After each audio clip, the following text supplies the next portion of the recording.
So we've got native frame rates. Oh, this is absolutely the way I'm playing Elite Dangerous, there's no doubt now. This just means that people with lower end systems get a little bit more benefit out of the Pimax Crystal now. I'm running at such a high resolution. This is fantastic. But yeah, native resolutions in Elite Dangerous. Wow.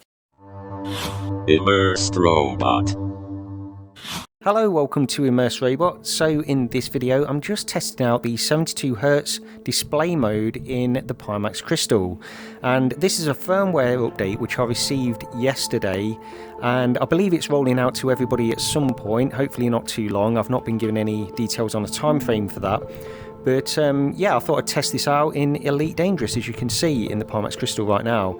So, why 72Hz? Why is that an advantage? And it really comes into play if you're running either extremely demanding titles, such as, well, I guess Elite Dangerous would fall into that, but Microsoft Flight Simulator and sim-based racing titles would fall into that category as well. But it's basically if you have a PC which simply can't make 90 frames per second native, and on my humble RTX 3080 90 frames per second is almost impossible in Microsoft Flight Simulator. And the problem is the Pimax Crystal previously had a 90Hz refresh rate mode. It also had a 120, but we'll concentrate on the 90 at the moment. And the result of that is that you have limited options on what you can do. You can either lower in-game settings, lower in-game resolution in order to try to get that 90 frames per second native in order to match the refresh rate, or you can run it half frame rate, 45 frames per second, in order to run sort of a half refresh rate cycle. And that will mean that you'll get smooth gameplay on both of those, but with the latter you'll get reprojection artifacts, sort of slight blurring effects and things like that, so it's not ideal. If you can't make that 90 frames per second, then you have another option. You could run, you know, without the reprojection, just run at the highest possible frame rate you can, for example 72 frames per second. But that means that you're going to get stuttering on a 90Hz refresh rate. You'll get dropped frames, stuttering, and this on flat games it will result in things like screen tearing and things like that. But in VR you don't really get that. It has to wait for a complete frame, and therefore it will always result in some level of stuttering. You won't get a perfectly smooth experience. Now in 72Hz, it means you get the option to run at 72 frames per second, native frame rate, one-to-one matched with the refresh rate of the display, and that will result in a much smoother experience. And it's an option, you know, having that option there means that you can run these demanding titles and then have the option of either increasing resolution scaling or in-game settings in order to get the best possible image to performance ratio that you can. This is a great feature of the Pimax Crystal. I've got to say, I'm really glad that they're adding this in, because this means that now you can see at the bottom I'm running FPS VR overlay, and I'm running this at 3232 by 3824 pixels per eye.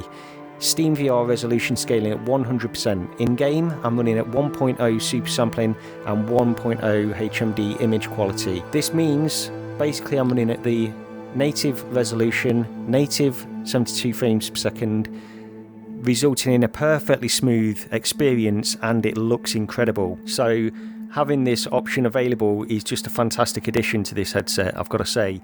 I didn't mention this in my review, which I did a few videos ago, because I hadn't tried it then, but had I, then I would certainly have included this. And I'm looking forward to actually trying Microsoft Flight Simulator to see what I can get, because in certain areas on the 90Hz refresh rate that I was previously running Microsoft Flight Simulator at, I was able to sort of, unlocking sort of reprojection, I was able to get around 70 frames per second in some areas using that eye tracking on my PC. That means that I should be able to run certain areas at native frame rates in Microsoft Flight Simulator. Now I still have to make compromises on resolution and things like that in that game, but in this one it doesn't seem like I need to. Now let me go and land on a planet, because I suspect that will push me in reprojection, but we can probably alter things to get it back to a native frame rate. We'll wait and see on that actually. So let me just see if I can find a planet.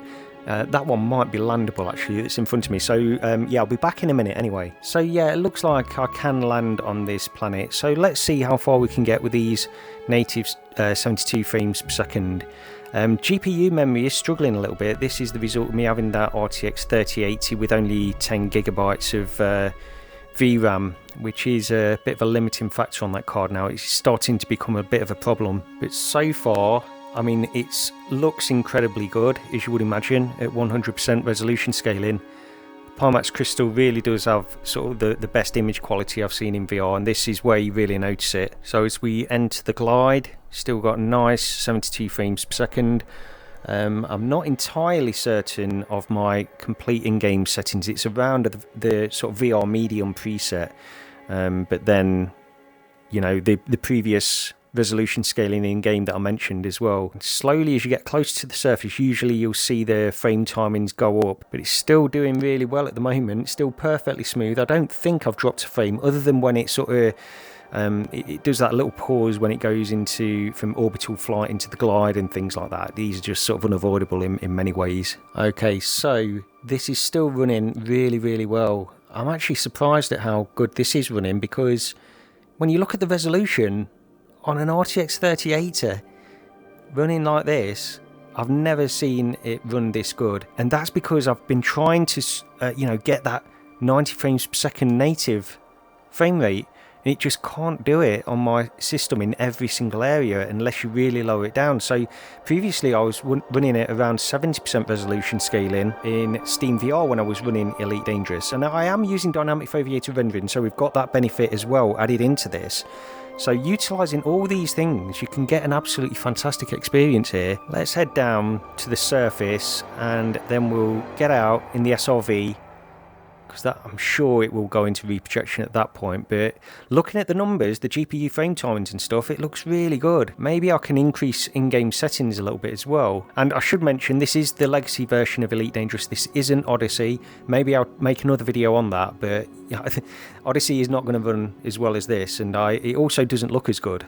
You know, I'm really I forced myself to play Odyssey for a long time after it came out, but there's no denying, when I went back to Legacy Horizons, I was absolutely shocked at just how good this looks in VR compared to Odyssey, in my opinion. I know a lot of people won't agree with that. I've received comments from people that don't necessarily agree with that. Nice low gravity planet. Makes landing nice and easy. Okay, let's get out in the SRV. Still got good frame timings. Okay, and so on the planet surface, I've literally just got out the ship, and I'm shocked at the frame timings actually. When I was underneath the ship, they were going up to around 11 milliseconds, but still well under the threshold for 72 frames per second. So we've got native frame rates. Oh, this is absolutely the way I'm playing Elite Dangerous, there's no doubt now. Yeah, 72 frames per second is a much easier goal to reach on my system. Of course, if you've got a 4090, this won't be as much interest to you, but this just means that people with lower-end systems get a little bit more benefit out of the Pimax Crystal now. I'm running at such a high resolution. This is fantastic. Yeah, really, really good. I tell you, in fact, I'm going to try Microsoft Flight Simulator. I'm going to try Project Cars 2, just to try to get native frame resolution now, because that's the big thing I was missing, really, in all of the games that I've played so far. I just couldn't quite get to native resolution in a lot of the stuff I was trying, mainly because it was always trying to get to that 90 frames per second native. I didn't want to run in reprojection, that's the thing. So I always tried to get that 90 frames per second. That means that I had to make some compromises in terms of resolution scaling. Now it looks like, at least from Elite Dangerous, you know, from that point of view, I definitely don't need to make those compromises anymore.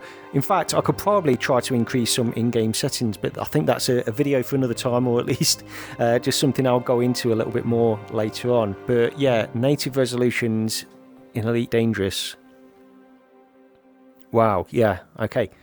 Excellent. Thank you very much for watching this one. I'll probably make some more content. Now I know it works, it's good. This is the first time I've been in to 72 frames per second using that 72 Hz mode in the Pimax Crystal. So, you know, we've got eye tracking, dynamic foveated rendering, native resolutions, various options we can do now to get this headset running really well on a sort of a mid-range system. Mid to high range. You know, what would you class a 3080 anyway? Let me know in comments. But yeah, thank you very much for watching, and I'll see you next time.